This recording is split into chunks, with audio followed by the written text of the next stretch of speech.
Saudara-saudara, pernahkah kita mengalami bahwasannya keluarga kita memandang kita aneh?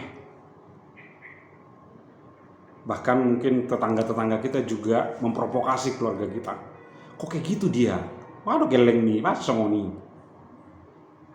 Saya sendiri juga waktu di pelayanan mahasiswa, baru ikut pelayanan mahasiswa, keluarga saya memandang saya aneh. Karena apa?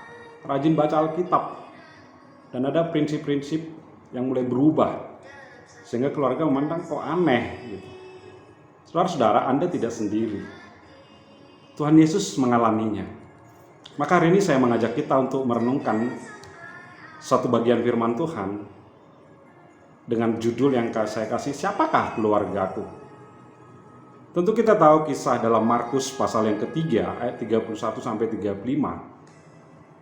Kisah ketika Tuhan Yesus mau dijemput oleh keluarganya. Ketika Yesus sedang melayani. Kenapa keluarganya mau menjemput Tuhan Yesus?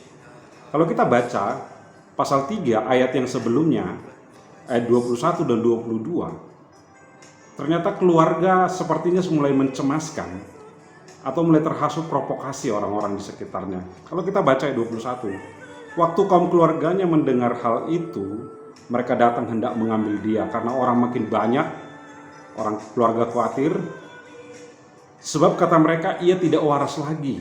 Perhatikan, orang memprovokasi keluarga Tuhan Yesus dengan kalimat Yesus tidak waras lagi karena pengajarannya dan seterusnya, barangkali pola hidupnya. Bahkan ahli-ahli Taurat ayat 22, dan ahli-ahli Taurat yang datang dari Yerusalem berkata ia kerasukan Beelzebul, dengan penghulu setan yang mengusir setan. Orang-orang ahli Taurat juga menuduh Yesus kerasukan. Maka mengetahui hal ini, keluarga barangkali cemas, sudah aneh ini kita harus bawa pulang ini anak kita ini. Maka mereka inisiatif mau menjemput Tuhan Yesus. Itulah yang terjadi dalam pembacaan kita, silakan dibaca di rumah tempat masing-masing, Markus 3 ayat 31 sampai 35. Ketika keluarganya sampai kepada tempat Yesus sedang melayani, karena banyaknya orang mereka tidak bisa masuk, sehingga mereka menyuruh orang, tolong dulu bilang itu sama orang yang lagi ngomong di dalam itu, Yesus itu, ini kami datang nih keluarganya ini. Perhatikan ayat 32, lihat ibu dan saudara-saudaramu ada di luar dan berusaha menemui engkau. Jawab Yesus, siapa ibuku dan siapa saudara-saudaraku? Yesus bukan sedang meniadakan hubungan darah di sini. Tapi Yesus ada melihat hal yang lebih penting, yaitu tentang pendengar dan pelaku firman Tuhan. Yesus mau menyatakan, ini ibuku dan saudara-saudaraku. Barang siapa melakukan kehendak Allah, dialah saudaraku laki-laki, dialah saudaraku perempuan.